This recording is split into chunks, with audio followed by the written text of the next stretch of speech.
Alright, and we're back. I got a switch, but here's the thing. We're gonna correct our errors first. Let's go back here. Okay, so this little diagram, that's how everything came in. Let's get a fancy marker here and throw this up. And we have our old rocker switch, which I did tear the guts out of it. It was pretty dead inside. Anyhow, we'll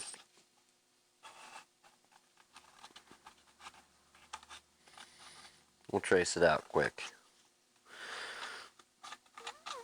Okay, so we had a rocker switch with 1, 2, and 3 legs, and this is just like a little divider between the two because power was so close. Let's get that further in and where everybody can see it. Okay, so we had, this was a black wire. This is a black wire. And this was a white wire over here. So black, black, white. Looking at that, and when I was trying to modify the other switch, I took something into account, but I didn't. This is a lighted switch, I believe. It looks like a lighted switch. It has the characteristics of one, I just can't see a bulb in there. Anyhow, we know for sure the one that came out of our little, what do I call this thing? It's an isobar. So it is a noise filter and surge suppressor. So we know the rocker switch that came out of it that turned it on and off had these 3 legs. 2 black wires and a white wire. Well, basically you want your 2 black wires here, your white one here. But the white one wasn't really necessary. It just needed to switch on and off the black power. But also, why this switch was in the position of on, nothing, off, why it worked like that was because of this white wire here. It had to light up the bulb. When you would switch it on, you basically had accessory power and then on power, kind of like a car. Not really, a bad example. I didn't find an exact switch for that, but what I did find is a switch that's so close that it will actually, it'll work to get our little box going again. What we're missing is the leg for the white wire to power a bulb. Now I went to 3 different places. I couldn't find a switch. And okay, I found quite a few switches that were illuminated, had lights in them. None that were at the 16 amp, 125 volts AC, 10 amp, 250 volts AC. I did find an exact copy of the switch, same size and everything, just non-illuminated. So I think what we're going to do is wire this in to get our box going, and we'll just omit the wire for our light. That's the simple way to do it. We'll get rid of the light bulb. Okay, so let's get our handy multimeter here so we can test some voltages, and that if we need be. But it's going to come down to simply this. So I may have said something incorrectly earlier when talking about the switch, and if I did, I apologize. But I was thinking about power, and you need a white wire, black wire, or whatever, red wire and a black wire if it's other type of wiring or whatever. Who cares about the colors? The main function of the switch is to pass power through, so we're going to need our two black wires. If we were to hook up one of the black wires in the white wire to this two-pole switch, as soon as you plug it in, it's going to pop your circuit 100%. And that's what we did basically when I popped it earlier when soldering this together. We're connecting the wrong wires together, basically holding our white and black together, and you don't want to do that. That's the two opposite parts of the signal. You don't want those connected. What you do want is the two blacks connected. We have our line and then our neutral. So our line is this side, the left pole here is our line, and this is our neutral. And then when we flip this is in the off position now. When we flip this that way, you're going to have on. Okay? So what we want is our power coming in and then our power going out. So our line and our neutral, but I guess you don't really have to hook it up that way. If you don't want to start a fire, you should though. What we got here is our power comes in, goes to our circuit breaker, out of our circuit breaker, and gets terminated here. That's a break. And then it needs to continue on to the motherboard. The white wire, or the circuit board here, the white wire comes in and already goes to the circuit board. This extra little break off white wire that terminates here connected to our old switch to light our switch up. But we don't have a light in this switch. What we can do is we could hook a light up later, but I think I'm just going to go with the off and on position of this switch. Now granted, you don't have that visual look at it and see. So do I leave the white wire and just cover it with a couple layers of heat shrink so I can wire in a light later? I don't have a bulb that will work. What I did try though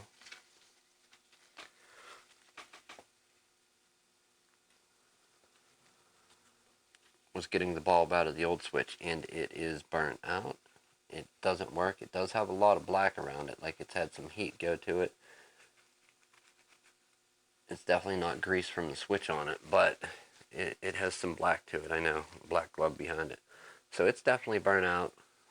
Possibly I'll get one rated for a surge protector, or even rip an old switch out of a surge protector. Nah, we're going to do it with this one with the unlighted switch. So we have our in, or out, line, out.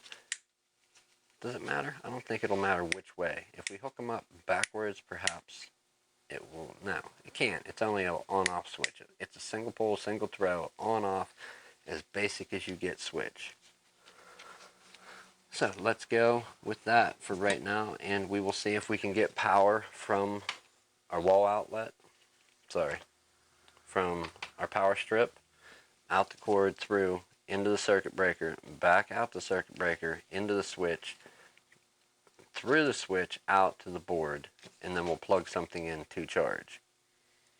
And if that works without popping a breaker, then we should be good to go. So let's try and hook this up.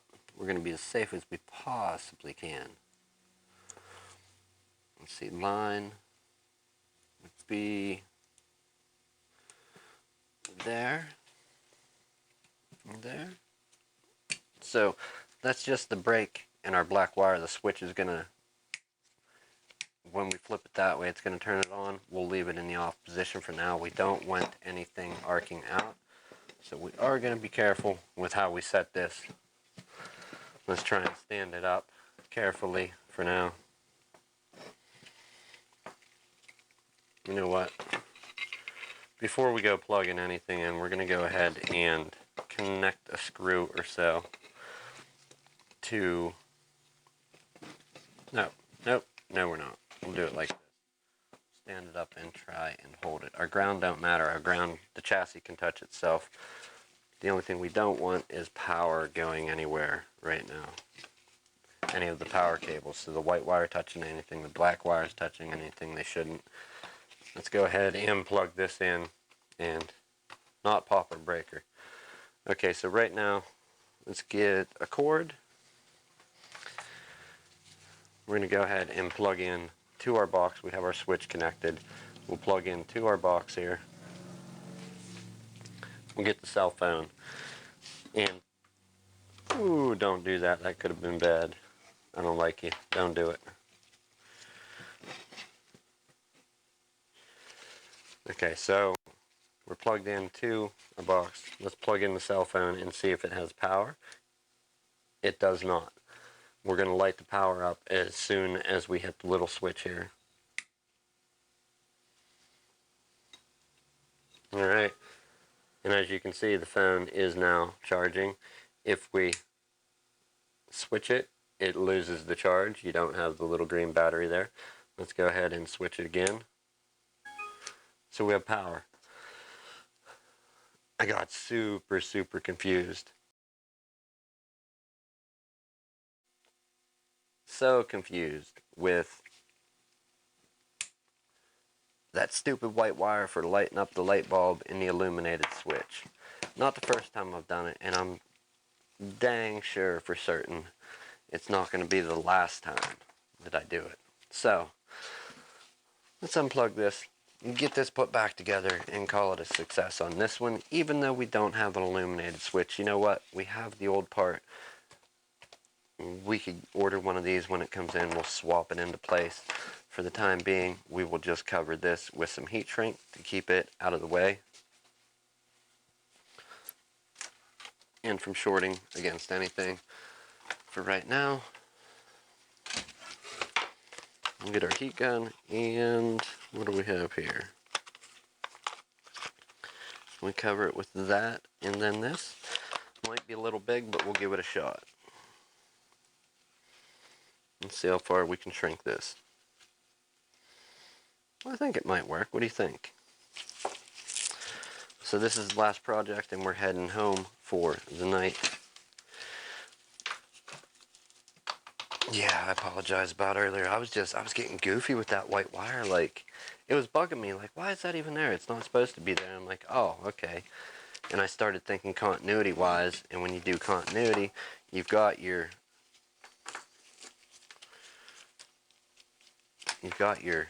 red and your black, or your white and your black. But red and black and white and black, well, two different things, because you don't have a green wire with your red and black. You'll have a bare wire. Anyhow, a little bit, two different things kind of, but not really. Slightly confused. We're on the right track now. So let's go ahead and shrink our heat shrink.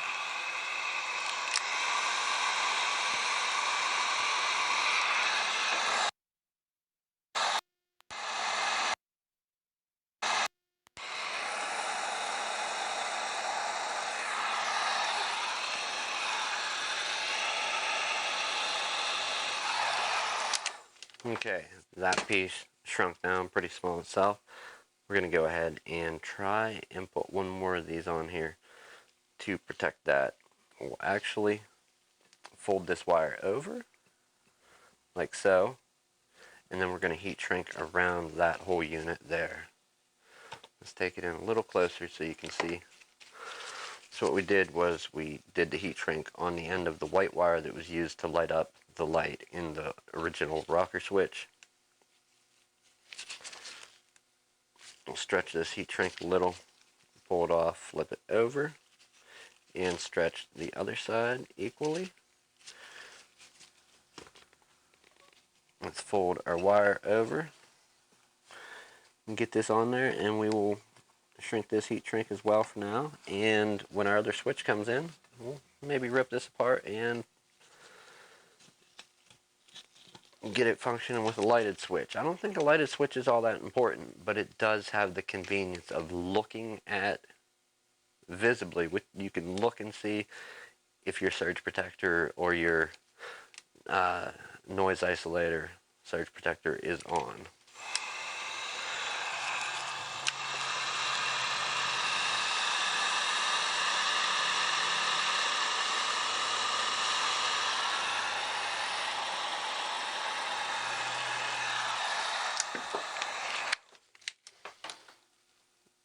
I'm going to call that fairly safe for now. That connector has no way of escaping out of that unless that wire is going to fold itself tight there and work its way down through. I'm calling it good for the time being.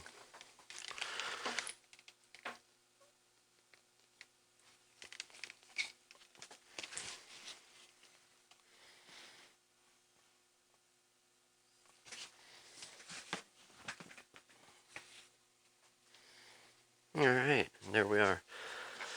Our switch is in. We are unplugged, obviously. Let's flip back up to this view. Get some of these tools out of our face. Finding a switch with the proper rating was, I don't want to say it was key, but really helped out. We know that because this switch is the same rating as this one, it's just a non-illuminated version. If anything does go wrong, it should still trip the breaker like it was meant to, the little circuit breaker here. And if the switch malfunctions, it'll probably burn out in a similar way that this one did. And we just put another one in. Another way that you could tell if this is on, visibly, plug a light into it. Yes, you lose an outlet, put a splitter in it and plug a little light into it. So there you go. There's your visible check.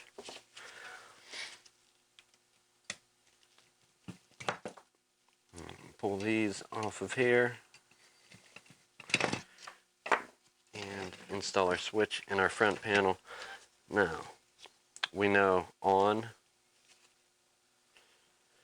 is away from the two pegs. So this would be on, that's off. We'll switch on toward the outside for now. Like a glove, let's go ahead and put the power to our switch.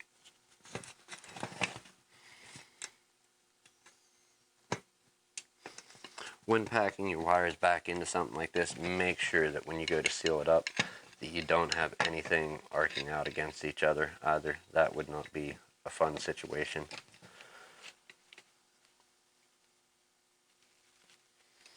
We're going to weave our wire down through here a little. And do you have residual power buildup? Are you going to shock me? Don't do it. I like you, little power strip. Don't do it. I like you in my life. I don't want to have to get rid of you. I need you in my life. I need this.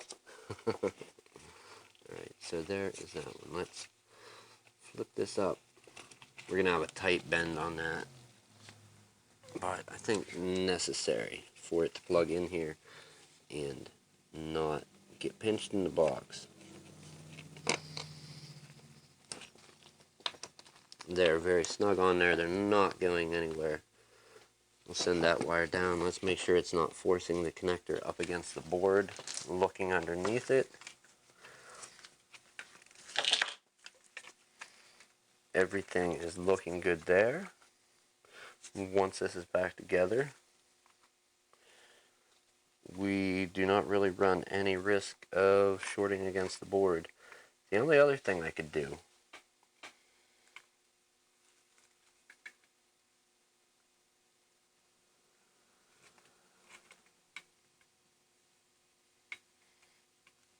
is spin that downward. That little, what is that thing?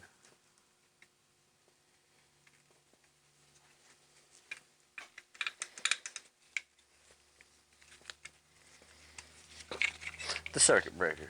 spin that down the other way. Let's try and do that, see if we end up with a better situation overall and not having to pack wires in there near as tight. Go ahead and remove our black wire. And then we have to extract this out of here, which I don't think we can do with these pliers, but we'll... Nope. We need the other ones.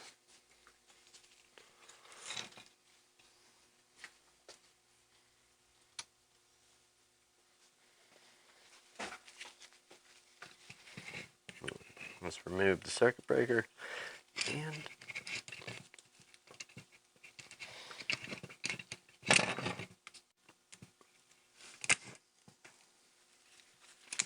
that's the way it was in.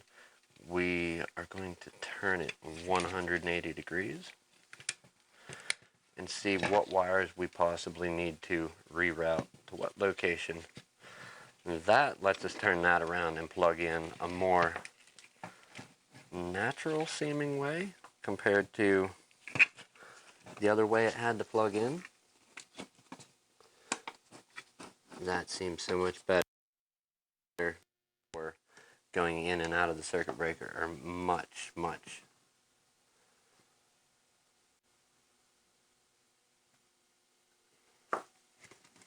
further away from the circuit board internally. We are a little out of room there.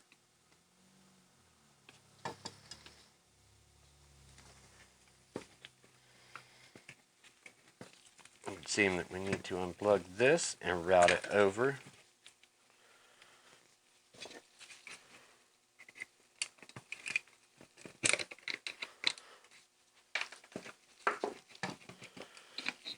Very good. We can get in that way.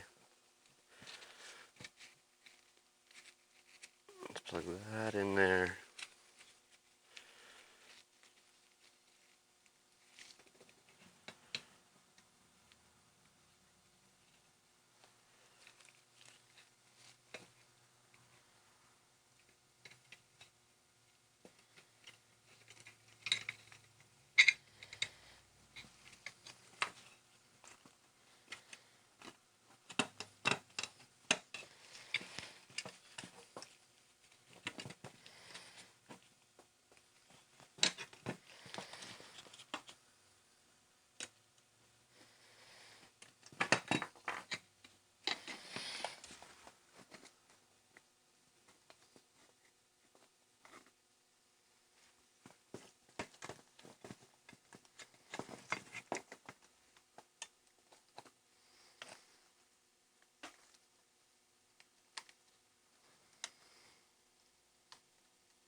Alright, not bad.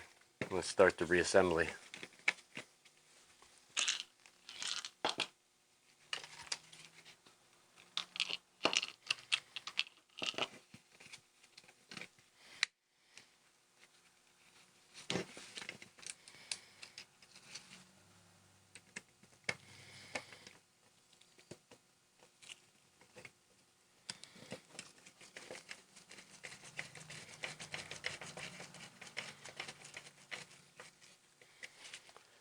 Not putting it tight, just enough to hold it where we need it until we can slide the rest of the box together.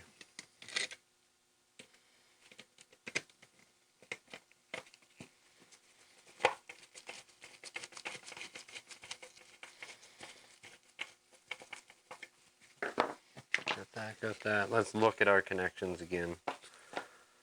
Okay, we can see underneath that neither connection.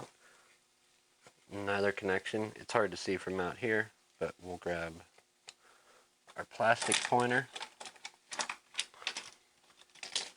We can see for a little white circuit breaker here that neither connection is coming with power running through it, is coming through where it's close enough where it's going to hit the body or the internal circuit board, so that's good. Our connectors are on our switch, but our switch keeps wanting to pop out. Let's lock that in a little more. We will press the switch in and then pop the legs out just a little bit.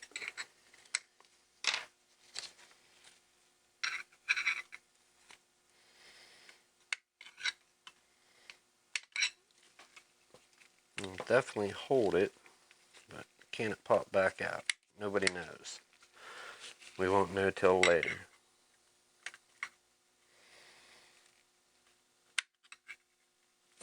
I say it's good and put it back. That way we can get it out easy if we need to.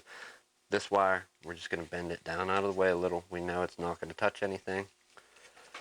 All the connections that we have played with, the 2 on the circuit breaker, the 3 from the old illuminated switch, now 2 on this switch in the shrink wrapped one are all good. Our ground is on, and then our white one that goes to the circuit board is on snug. Let's fold this out of the way a little.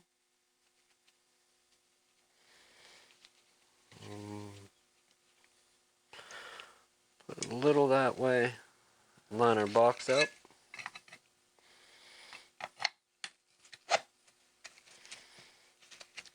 And put 2 more screws in, and we're about halfway home.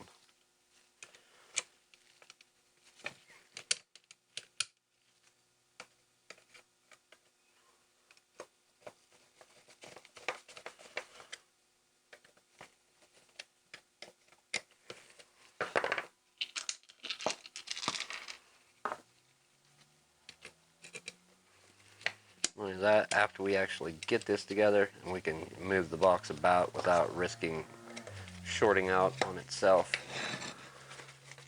we're going to take and test all 4 outlets and make sure we got that really popular, almost necessary electrical current flowing through, energizing stuff in our lives.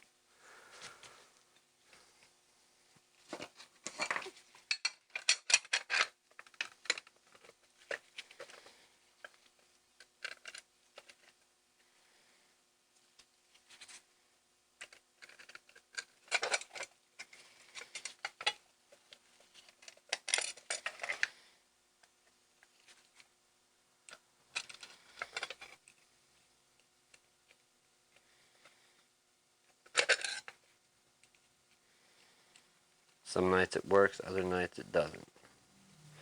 It's a fight to the death. A fight to the death putting these screws in.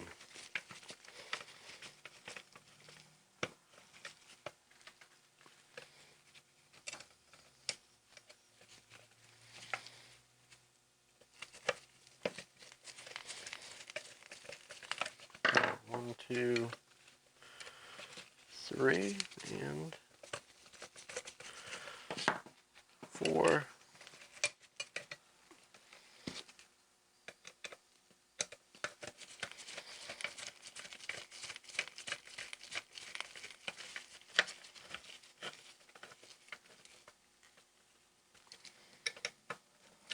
I'm cranking everything down, a little bit of torque on it. We don't need no torque driver for this one to measure. We'll go hand tight. Hand tight held it together. It was not difficult to tear apart. So aside from me being really dumb and including a white wire that didn't need included other than to light a light bulb, yeah. We could have kept popping breakers earlier and been wondering why. What are we doing wrong? We're using the white and the black wire together. Why is it popping breakers, people?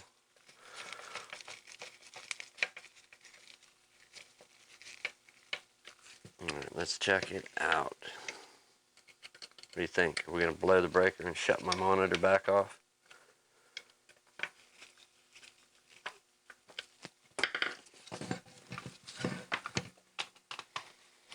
So far, so good. We will throw the phone here, and let's go get this power cord.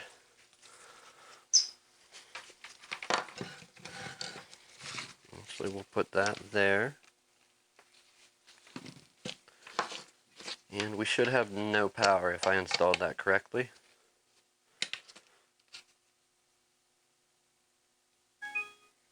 Okay, phone charging. Let's check another one. The phone is indeed charging again. I know there's some glare to that. I'm sorry, friends. Let's go for charging again. Indeed. And the last one, the one that shocks me and drops me to the floor. You ready? Oh, yeah, right. Charging. Alright, what do you say we put a big fat on over here and then off on the other side. On, and off. So that's it, people. We're gonna keep our bogus switch that's dead around just for future reference to order another lighted switch. It's packaged and put up. It's time to clean up and get out of here for the evening. I know this wasn't an open hours, the second one, but it kind of was. I was finishing off my dumbness from earlier, aka my stupidity from connecting the wrong wires together. So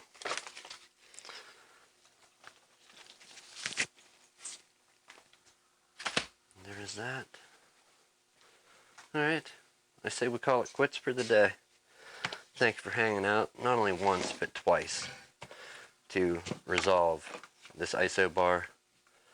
How much noise it isolates? I don't know. I would love to know. I actually have, and I don't have an easy way to show you that, but over here, to the right of all my equipment, I have a power conditioner, basically, a bigger, much bigger, like rack mountable version of one of these. You could put it in like a rack of outboard gear for like what musicians use and people that do broadcasting, like radio stations and podcasting and stuff like that, where all of our outboard rack gear is. It's basically this in a long, skinny 1U form factor. We'll see how this one does. I'll test it out. If it's quieter than that one, we'll switch to it for some of the ports.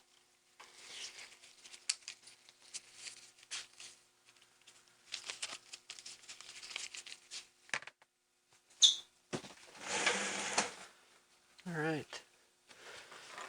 One other thing, not that I encourage sticking stuff where it don't belong.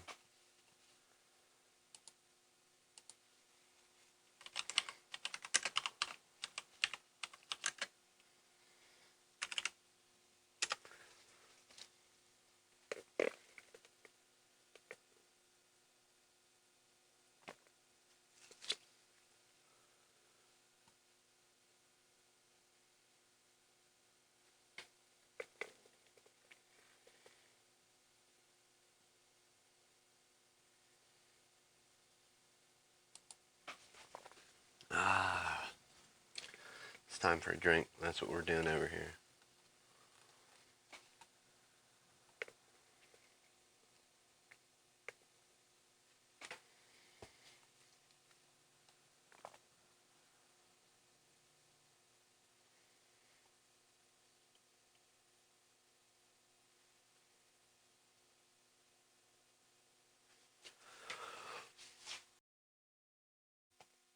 Sorry, I had a cough there. Okay. So let's do one more thing of use while we're here today.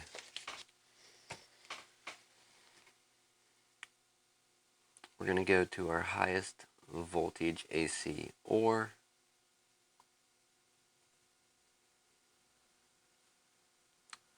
dang, I hate how this meter's marked. Too much craziness.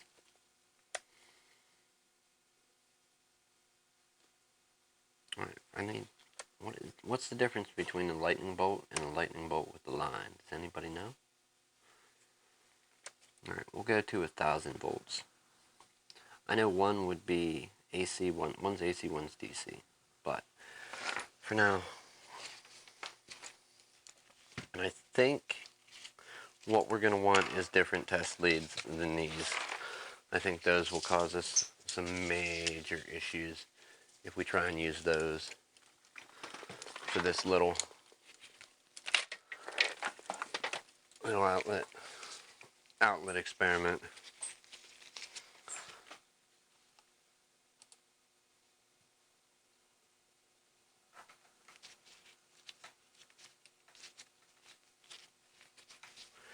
Alright, so let's hook up our multimeter test leads real quick. This is a way you can check. Your black goes to your COM or negative, neutral, negative. Some people call it negative, some neutral. Hook up your red. We're not measuring amps or milliamps. We're gonna go to the volts where it should be marked continuity, volts, ohms, and hertz. That's where you'd want that. Step 2. Do you understand what hot and neutral is on an outlet? I do, but I don't. I'm probably gonna confuse it. Give me a second.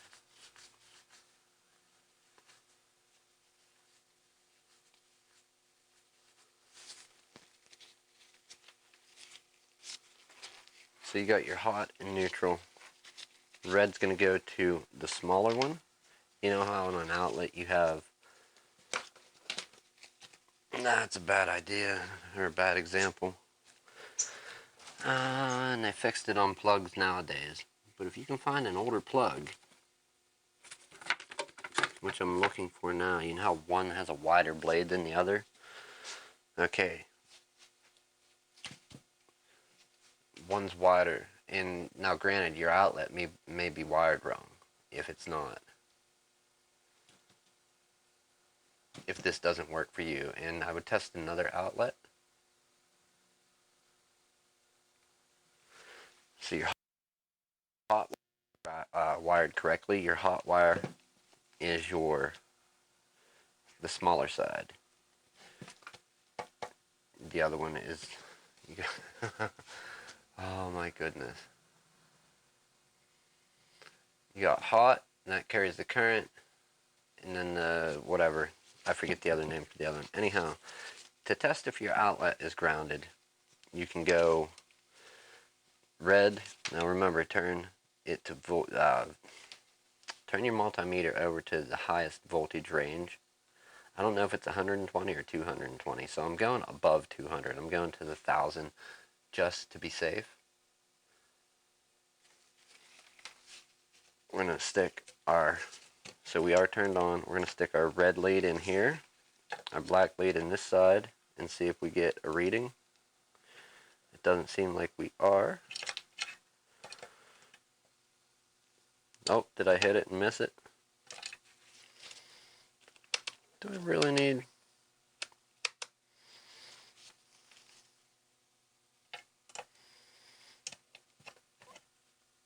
Okay, so I was on the wrong setting. So there we go. We have about 120, roughly 120 volts. Now remember, your red lead goes to the smaller slot, and your black one goes to the larger side. And you'll get a reading. It should be right around 120. It should hover around there, 120, 121. Now how you can test if your outlet is properly grounded, okay? Keeping your red lead in the smaller prong, remove the black and insert it into the ground. If you get the same reading, your outlet is properly grounded, and if not, it's not properly grounded, which you can see I am now out of the larger slot with the black one and into this smaller one here, and it is not properly grounded. Why that is we just have we have the power strip here, and it's not properly grounded. It's just plugged in, and I want to run a couple circuits here in the shop eventually that have proper grounds. I don't have a way to move the camera over. Let's test the ground and see. Let's see if this was not properly grounded, or if it's our outlet here. So we'll put we have the smaller and the larger slot. We're going to put our positive lead, or our red one, into the smaller one, our black one into the larger slot, and we're getting our 120, 121 volts, as you can see here. Now let's pull the black one out, the black lead, pull it out, put it in the ground pin hole, and you can see that there's our issue. We do not have a proper ground on our power strip. And you could trace this the whole way back to see maybe where the problem starts. If it starts at an outlet, like going back through different outlets in rooms, go working your way from the farthest point back to your breaker box. So that's how you can test if an outlet is properly grounded. In this case, this wasn't because this wasn't. I'm trying to think if we have a proper one here. And I don't think we do because I don't have a long enough cord to bring it over here where we have a camera that can see it. Anyhow, let's run over that real quick again to test the voltage. And to get it back out here in close up where you can see it. Flipping our outlet on, we'll zoom the camera in. Take your red test lead. We'll test another one. Your red test lead goes into the smaller slot. Your black test lead. Before you do any of this, multimeter, let's turn it on, turn it to the highest voltage range for, is it AC or DC? AC. I can't remember the AC and DC part. I confuse that. If you have, most multimeters have spots where it'll go 220, 200, 1000 in volts, and then you got the 220, 200, 750. It's usually always in the 220, 200, 750. I don't know that I've ever had it work in the other voltage ones. Some don't even split it up, depending on what type of multimeter you have, what brand, who makes it, yada yada. When you're at something, the highest range, red lead into the smaller slot, black lead into the wider slot. I have to hold it. Do I have to hold it to keep it? I do. Okay, so right there is